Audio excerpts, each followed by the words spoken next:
రిజర్వేషన్ని అమలు చేయాల్సిన బాధ్యత కేంద్ర ప్రభుత్వం పైన ఉన్నది. ఇక్కడ స్థానికంగా ఉన్న రాష్ట్ర ప్రభుత్వం అసెంబ్లీలో ఏకగ్రీవంగా అన్ని రాజకీయ పక్షాలు మద్దతు ఇచ్చినాయి.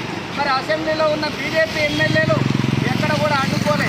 కానీ మరి అదే బీజేపీకి సంబంధించిన వాళ్ళు ఇలా దేశంలో పార్లమెంటులో బిల్లు పెట్టి ఇవాళ దాన్ని 9th షెడ్యూల్లో చేర్చాల్సిన బీజేపీ కావాలని నిర్లక్ష్యం చేస్తూ ఉన్నది.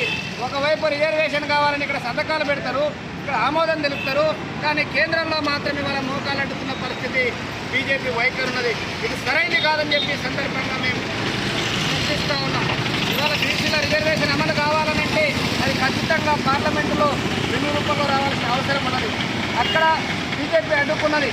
ఇక్కడ ప్రభుత్వం ఆర్డినెన్స్ తెచ్చి గవర్నర్కి పంపితే గవర్నర్ ఆమోదం తెలపకుండా రాష్ట్రపతి దగ్గరికి పంపినాడు. ఇవాళ గవర్నర్ అయినా రాష్ట్రపతి అయినా బీజేపీ కన్సర్న్లో పనిచేసే వ్యక్తులు. మరి ఇక్కడ గవర్నర్ సంతకం పెట్టాడు, రాష్ట్రపతి సంతకం పెట్టారు. బీజేపీ నరేంద్ర మోడీ బీసీ అని చెప్పుకున్న నరేంద్ర మోడీ గారు దాన్ని పార్లమెంటు లోక్సభలో పెట్టి అక్కడ ఆమోదం తెలియజేయడు. మరి వాళ్ళ బీసీల రిజర్వేషన్ అడ్డుకుంటున్నది ఎవరు అని చెప్పి ఈ సందర్భంగా సమాజ ప్రజలు ఆలోచించాల్సిన అవసరం ఉన్నది. ఇవాళ దేశ జనాభాకు అనుగుణంగా అడుగుతున్నారు తప్ప అదనంగా అడుగుతున్న పరిస్థితి లేదు. ఇవాళ గతంలో 1992 వరకు ఈ దేశంలో బీసీలకు రిజర్వేషన్ లేదు. బీసీలకు రిజర్వేషన్ లేదు అనే విషయం కూడా ఈ సమాజం మర్చిపోయింది.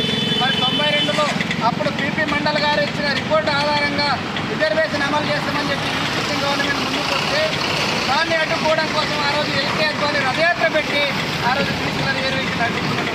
అదే కాదు Hindustani versus union of India కేసులో ఆ రోజు సుప్రీంకోర్టు ఒక గైడ్లైన్స్ ఇచ్చింది, బీసీలకు రిజర్వేషన్ ఇవ్వాలని చెప్పి ఆ రోజు చెప్పింది. అదే క్రమంలో ఆ రోజు కోర్టు 50% పరిమితి మించొద్దని చెప్పి ఒక మాట చెప్పింది.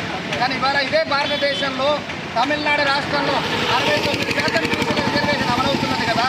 మరి ఆ రోజు పార్లమెంటులో బిల్లు పెట్టి అప్పుడున్న కాంగ్రెస్ ప్రభుత్వం మద్దతు ఇచ్చింది కదా. మరి ఎందుకు ఇవాళ మోడీ బీజేపీ ప్రభుత్వం మద్దతు ఇవ్వదు, ఎందుకు పార్లమెంట్లో బిల్లు పెట్టదని చెప్పి ఈ సందర్భంగా ప్రశ్నిస్తూ ఉన్నాం.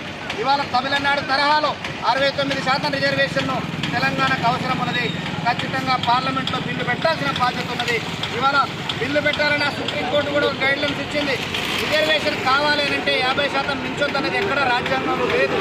ఇవాళ రిజర్వేషన్ అదనంగా కావాలనంటే కొన్ని ప్రత్యేక పరిస్థితులు ఉండాలని చెప్పింది. ఇవాళ ఈ రాష్ట్రంలో కాంగ్రెస్ ప్రభుత్వం సర్వే చేసింది, జనాభా గణన చేసింది. బీసీల జనాభా ఎంతో ఆధారంగా ఉన్నది.